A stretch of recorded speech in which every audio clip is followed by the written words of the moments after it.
जय गुरु जी, शुक्राना गुरु जी, अनंतम अनंतम शुक्राना गुरु जी। सारी संगत को मेरा जय गुरु जी। मैं गुरु जी की बेटी दिल्ली से बात कर रही हूँ। मुझे गुरु जी ने पूरे हफ्ते सत्संग की सेवा बख्शी थी, तो आज ये मेरा 7th डे है अपना सत्संग शेयर करने का। तो संगत जी, मैं अपना सत्संग मंत्र जाप के साथ शुरू करना चाहती हूँ। ओम नमः शिवाय, गुरु जी सदा सहाय। ओम नमः शिवाय, शिव जी सदा सहाय। ओम नमः शिवाय, शिव जी सदा सहाय। ओम नमः शिवाय, गुरु जी सदा सहाय। तो संगत जी, मुझे ना गुरु जी के बार बार मैसेज और सत्संग में सुन रही थी, उसमें आ रहा था कि पहले पुत्र अपने पितरों से माफ़ी मांग, वो रात चल रहे हैं तो तुम माफ़ी मांग। तो गुरु जी, मैं आपसे आप और अपने पितरों से माफ़ी मांगती हूँ। हमारे पूर्वज जितने भी हमसे कर्म हुए हैं, अच्छे बुरे जो भी हैं, पिछले जन्म या इस जन्म के, तो हम उसके लिए हमें क्षमा कर दें। मेरे पितर, हमारे पूर्वज हमें क्षमा कर दें। तो संगत जी, मैं आपसे अपना एक सत्संग शेयर करना चाहती हूँ। जैसे कि अभी हम गुरु जी का पूरा बर्थडे का वो चल रहा है। वैसे कहते हैं कि पूरा महीने ही गुरु जी का बर्थडे है। तो मैंने आपको सत्संग का पूरा वाक्य बताया था कि कैसे-कैसे सत्संग में मुझे गुरु जी ने केक कटिंग का वो दिया था। तो संगत जी, अभी गुरु जी ने मुझे अपने आज भी हमें सत्संग में जाना है गुरु जी के, जो हमारे यहाँ पे मंथली सत्संग होता है, जो हर मंथली अ, मतलब 13 तारीख को किया जाता है। तो संगत जी, अभी वो गुरु जी के सत्संग में जाना है। और संगत जी, ये मैं अभी, जैसे अगर आप गुरु जी का अमृत वेला करते हैं मॉर्निंग में, तो गुरु जी की काफ़ी ब्लेसिंग मिलती है आपको, क्योंकि उस टाइम ब्रह्म मुहूर्त होता है, तो बहुत जल्दी सुनवाई होती है आपकी। एंड गुरु जी ने मुझे अभी एक और चीज़ सत्संग के थ्रू अभी अभी मेरे को मेरे थैलीपैथी के थ्रू मुझे बताया है। जो भी संगत है, ये उनके लिए है। अगर चावल और चीनी की थोड़ी मात्रा कम कर दे, चावल ऐसे बिल्कुल छोड़ दे, क्योंकि जितना चावल चीनी कम खाएंगे उतना आपके शरीर के लिए अच्छा रहेगा। तो उन्होंने थॉट डाला, तो किसी न किसी संगत के लिए होगा। तो जिसके पास ये सत्संग जाएगा वो समझ लेना, चावल चीनी कम करना है, उस टाइम तक के लिए छोड़ दो। क्योंकि जब मेरे पास गुरु जी का पहले सत्संग शेयर हुआ था, उसमें उन्होंने बोला था कि मिनिमम 50 दिन के लिए चावल को छोड़ दे, 50 डेज़ के लिए। तो मैंने उस टाइम वो किया था, 50 दिन के लिए छोड़ा था, मुझे फ़र्क भी पड़ा था। बट हम क्या करें, हमारा दिमाग ऐसा ही होता है ना, मनुष्य ऐसे ही है कि उस टाइम तो छोड़ दिया, फिर दोबारा खाना शुरू कर दिया, तो उससे थोड़ी तकलीफ़ें बढ़ जाती हैं। तो संगत जी, अगर ये सत्संग किसी के पास जाता है, तो ये प्लीज़ इस पे आप ध्यान देना। और वैसे तो ये मेरा शुक्राना सत्संग है। गुरु जी ने बहुत चीज़ें हल करी हैं, बहुत चीज़ें हल करी हैं, अभी भी वो हमारा साथ दे रहे हैं। वो मेरे गुरु पिता हैं, परमात्मा हैं, मुझे उन पे पूरा विश्वास है। उनके ऊपर छोड़ दिया है मैंने सब कुछ। तो संगत जी, मुझे एक और बात पूछनी थी अपनी प्यारी सास संगत से, कि अभी मेरे भाई को जम्मू जाना है। तो हमने, गुरु जी कहते हैं ना, गुरु जी के सामने पर्ची डालो, तो गुरु जी वही बताते हैं जो आपके लिए सही होता है। तो संगत जी, पहले मेरी बहन ने पर्ची उठाई तो जम्मू आया। जम्मू और दिल्ली के लिए डाला था हमने, कुछ दवाई के मैटर से जाना था उसे। मैंने उठाया तो जम्मू आया। बट थर्ड टाइम, हमने 3 बार करके देखा, थर्ड टाइम उसने उठाया तो दिल्ली आया। उसने पहली बार, दूसरी बार उठाया दिल्ली आया, तीसरी बार जम्मू आया, फिर मेरी सिस्टर ने उठाया। तो इसका क्या मतलब है? अगर आपको किसी संगत को इसके बारे में पता है तो मुझे ज़रूर बताइएगा, क्योंकि अभी मेरी समझ में नहीं आ रहा है कि जाना चाहिए या नहीं जाना चाहिए। अभी गुरु जी के ऊपर छोड़ दिया है, उन्हीं को ख्याल रखना है, उन्हीं को जाना है। तो सत्संग जी, मुझे बताना ज़रूर। और जो भी गुरु जी की महिमा हुई है हमारे साथ, तो मैंने आपको ये बताया है कि उन्होंने मुझे बटरफ्लाई के रूप में, कबूतर के रूप में तो रोज़ ही दर्शन हो जाते हैं। कभी-कभार मुझे बटरफ्लाई के रूप में भी दर्शन देते हैं गुरु जी। बाकी उनका आशीर्वाद सब पे बना रहे। और मैं यही प्रार्थना करती हूँ गुरु जी से कि अपनी जितनी भी संगत है, सबको ब्लेस करना गुरु जी। मेरे परिवार को ब्लेस करना और जो आंटी जी मेरे सत्संग शेयर कर रही है उनको भी ब्लेस करना गुरुजी। तो साथ संगत जी, तो मैं अपना अभी आपको एक सत्संग और शेयर करना चाहती हूँ जो गुरुजी ने मेरे पास अभी-अभी मेरे थॉट डाला है दिमाग में। संगत जी, ये सत्संग मेरा नहीं है। ये सत्संग हमने जो मंथली सत्संग होता है उन्होंने एक अंकल ने शेयर किया था। वो भी किसी और का सत्संग है, रोंगटे खड़े कर देने वाला सत्संग है ये। गुरुजी की कृपा एक परिवार पे इतनी कृपा हुई है, इतनी कृपा हुई है कि वो चाहें तो पूरी ज़िंदगी चली जाएगी मगर वो उस चीज़ का गुरुजी का वो उतार नहीं सकते हैं। संगत जी एक अंकल थे, मीन्स हैं, वो जो जिन्होंने अंकल ने सत्संग शेयर किया था वो वहाँ पे सेवा करने गए हुए थे बड़े मंदिर। उनकी कूलरों की पानी की सेवा थी कूलर भरने की, तो उनको शाम हो गई थी तो उन्होंने चाय नहीं पी थी मॉर्निंग से। तो उन्होंने वैसे ही बोल दिया, एक अंकल आए कि चाय के लिए, तो उन्होंने कहा कि हम सेवा कर रहे हैं तो पता नहीं चाय कब से मिलेगी, सुबह शाम हो गई।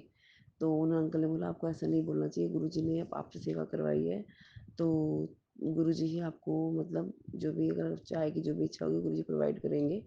तो मुझे इतना क्लियर नहीं है ये। तो उन्होंने कहा हाँ आप सही कह रहे हो। तो उन्होंने कहा फिर भी अंकल जी आप चाय पी लेते हैं, आ गई थी चाय। उन्होंने कहा नहीं मैं पूरा सत्संग रात को ही पीऊँगा, 12 बजे के बाद जो भी जब भी आएगा। कहते नहीं अंकल पी लो, उन अंकल को बोला। तो चलो उन्होंने कहा ठीक है पी लेते हैं। फिर उन्होंने बोला जो अंकल जी ने सुनाया था उन्होंने बोला कि आप गुरुजी से कैसे जुड़े? तो फिर उन्होंने बताया कि जब गुरुजी अपने चोले में थे, तो वो गुरुजी के आश्रम आए थे। उनको 13-14 साल से कोई औलाद नहीं हो रही थी। तो वो गुरुजी के आश्रम आए, तो उन्होंने किसी ने बताया उनको कि गुरुजी के आश्रम जाओ, वो आपकी मुराद पूरी करेंगे। गुरुजी के आश्रम आए हस्बैंड वाइफ दोनों, तो उन्होंने दर्शन किए गुरुजी के, तो उनकी वाइफ ने गुरुजी से बोली कि मेरे कोई औलाद नहीं है, मुझे औलाद चाहिए गुरुजी, मेरे को एक बेटा ब्लेस कर दो। तो गुरुजी ने कहा कि बेटी तेरी किस्मत में तो औलाद है ही नहीं, बेटा है नहीं तो मैं कैसे ब्लेस कर दूँ? तो उन्होंने बहुत रोया उनकी वाइफ ने कि नहीं गुरुजी मुझे तो एक औलाद चाहिए, मुझे ब्लेस करो। तब भी गुरुजी ने उन्हें समझाया कि नहीं किस्मत में औलाद नहीं है, तो मैं ब्लेस नहीं कर सकता। तो उन्होंने बोला कि नहीं गुरुजी, वो बहुत रोई। तो गुरुजी ने कहा चल जा तेरे को बेटी ब्लेस करी। तो संगत जी आप यकीन नहीं करोगे, गुरुजी के छोला जैसे गुरुजी ने चोला छोड़ा उसके 2 महीने बाद उनकी वाइफ प्रेग्नेंट हो गई। तो उनको एक प्यारी सी बेटी हुई। तो वो 4 साल की हुई, बिल्कुल सही सब कुछ सही चल रहा था। 4 साल की होते ही ना वो अपने रिश्तेदारों के साथ, चाचा वगैरह के साथ, बच्चों के साथ बाहर घूमने गई। जैसे ही मतलब वहीं घूमने गई, खाना-वाना खाया, पता नहीं क्या खाया खाने में। जैसे ही घर पे आई ना, खाने में पता नहीं क्या दिक्कत हुई तो उसको खून की उल्टियाँ शुरू हो गई। उसने इतनी उल्टियाँ करी, खून की इतनी उल्टियाँ करी, उसने पूरे अपने कपड़े भर दिए खून की उल्टियों से, इतनी उल्टियाँ करी। तो फिर वो अंकल जी उन्हें पास वाले हॉस्पिटल में ले गए। तो उसकी उल्टियाँ बंद नहीं हो रही थी। तो डॉक्टर ने 24 घंटे लगा के सब कुछ चेक किया, सब कुछ चेक किया। तो उन डॉक्टर को कुछ समझ में नहीं आया, तो उन्होंने वो ऑल इंडिया में रेफ़र कर दिया, एम्स में रेफ़र कर दिया, ऑल इंडिया मेडिकल में। तो वो वहाँ पे लेके गए। तो उन्होंने भी उन्हें ऑब्ज़र्वेशन में रखा, उनको पूरा चेकअप किया। तो फिर ना उन्होंने एक चेकअप करने के बाद उन अंकल आंटी को वहाँ पे एक रूम होता है, उस रूम का नाम मेरे को याद नहीं आ रहा क्या था, वहाँ पे बुलाया। आंटी अंकल को बोला आपकी बेटी को रेयर में रेयर बीमारी है। तो उन्होंने बोला रेयर में रेयर बीमारी है, तो उनको समझ में नहीं आया। तो उन्होंने बोला आपकी बेटी सिर्फ 15 दिन की मेहमान है, हम 15 दिन से ज़्यादा वो जी नहीं पाएगी, सर्वाइव नहीं कर पाएगी।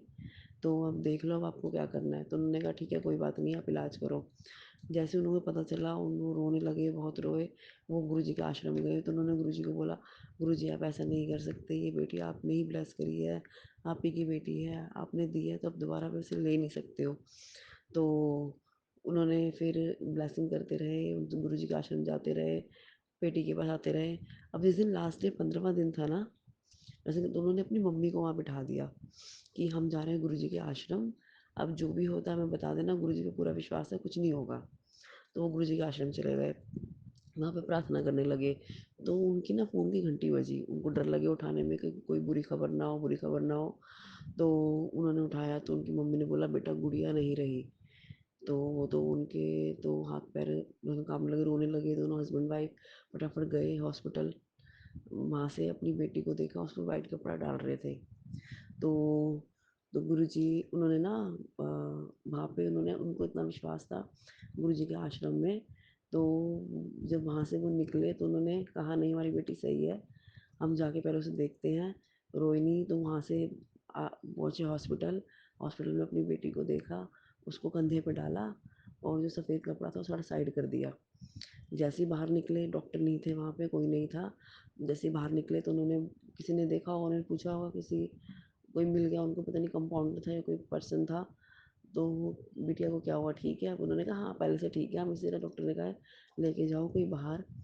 तो एक बार हम उसे बाहर लेके जा रहे हैं तो ऑटो वाले ने बोला, ऑटो वाले में बैठे तो उन्होंने बोला कि हाँ ठीक है मगर हम इसे जरा अपने घर तक लेके जा रहे, थोड़ी तबीयत ठीक नहीं है। मतलब हम इसे वहाँ लेके जा रहे हैं बाहर तक। मेरे को ये नहीं पता था उस टाइम क्या बोला है। तो वो लेके गए आश्रम। तो आश्रम में जाके उन्होंने क्या किया, जहाँ पे गुरु जी की गद्दी लगती है, जहाँ पे उन्होंने समाधि ली थी, वहाँ पे ले गए। तो वहाँ पे एक अंकल जी थे, उन्होंने कहा कि मेरी बेटी को ना गुरु जी से टच कर लो ताकि उसकी थोड़ी तबीयत खराब हो, ठीक हो जाएगी। तो अंकल जी ने बोला हम टच नहीं कर सकते हैं, आप लोटा ले आओ, लोटा ब्लेस कर देंगे। तो वो लोटा ब्लेस कर देंगे इसको, तो आप इसे जल पिलाते रहना। तो उन्होंने बहुत रिक्वेस्ट करके, कह रहा है इतनी ज़्यादा तबीयत खराब है और लोटा ब्लेस नहीं तो वो लगेगा, तो आप प्लीज़ ब्लेस कर दो। उन्होंने इतनी रिक्वेस्ट करी तो उन्होंने ना गुरु जी से ब्लेस कर दिया, मतलब गुरु से छुआ दी, मतलब टच करवा दिया। तो एकदम लड़की रोने लग गई। जय गुरु जी। गुरु जी की महिमा देखो, जैसे उस गुड़िया को टच किया वहाँ पे, उसने रोना शुरू कर दिया। वो वापस उसी उसमें आ गई, वो ठीक हो गई। तो उसके बाद वो अंकल जी ने थोड़ा, मतलब उन्हीं अंकल जी ने अपनी बेटी को दिखाया। थोड़ी दिन बाद वो आई, एक गुड़िया आ रही थी तो उन्होंने कहा ये कौन है, बड़ी प्यारी गुड़िया है। सुंदर कह रहा है ये वही गुड़िया है जिसने गुरु जी ने ब्लेस किया था, जिसको गुरु जी ने दोबारा जीवन दान दिया है। तो देखो ये संगत जी हमारे गुरु जी की महिमा। जय गुरु जी, अनंत अनंत शुक्राना गुरु जी, बहुत बहुत शुक्राना गुरु जी। महिमा देखो, उस बेटी को उन्होंने जीवित कर दिया। अब ये खुद देखो संगत जी, इतना विश्वास था उन अंकल को, उनकी बेटी डेथ हो चुकी थी, जा चुकी थी, फिर भी वो गए गुरु जी के आश्रम। वो उनकी गुड़िया वापस आ गई, उनकी बेटी वापस आ गई। अब वो सब सही है, गुरु जी के साथ दर्शन करने जाते हैं छतरपुर, बिल्कुल आराम से है। तो संगत जी मैं यही कहना चाहूँगी आपको, अगर आप गुरु जी के आश्रम जा सकते हैं दर्शन कीजिए, अदरवाइज अपने घर पे ही गुरु जी से प्रार्थना करेंगे तो गुरु जी उसमें भी सुनते हैं। स्पेशली बच्चों और बुजुर्गों को तो गुरु जी घर से ही अपना आशीर्वाद देते हैं, घर से ही ब्लेस करते हैं। तो संगत जी ये गुरु जी की महिमा है, आप भी गुरु जी पे विश्वास कीजिए, भरोसा कीजिए। तो संगत जी इसी के साथ मैं अपना सत्संग विराम करना चाहती हूँ और अगले सत्संग की तैयारी करती हूँ। गुरु जी के मंत्र जाप के साथ ओम नमः शिवाय, शिव जरा सहाय, ओम नमः शिवाय, गुरु जी सदा सहाय, ओम नमः शिवाय, शिव जरा सहाय, ओम नमः शिवाय, गुरु जी सदा सहाय, ओम नमः शिवाय, शिव जरा सहाय, ओम नमः शिवाय, गुरु जी सदा सहाय। जय गुरु जी, शुक्राना गुरु जी, लख लख गुरु शुक्राना गुरु जी, अनंतम अनंतम शुक्राना गुरु जी। जय गुरु जी, शुक्राना गुरु जी, धन धन गुरु जी, वाह वाह गुरु जी, मेरे प्यारे गुरु जी, आई लव यू गुरु जी।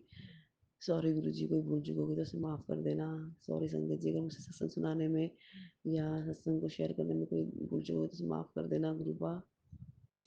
संगत जी मुझे माफ़ कर देना।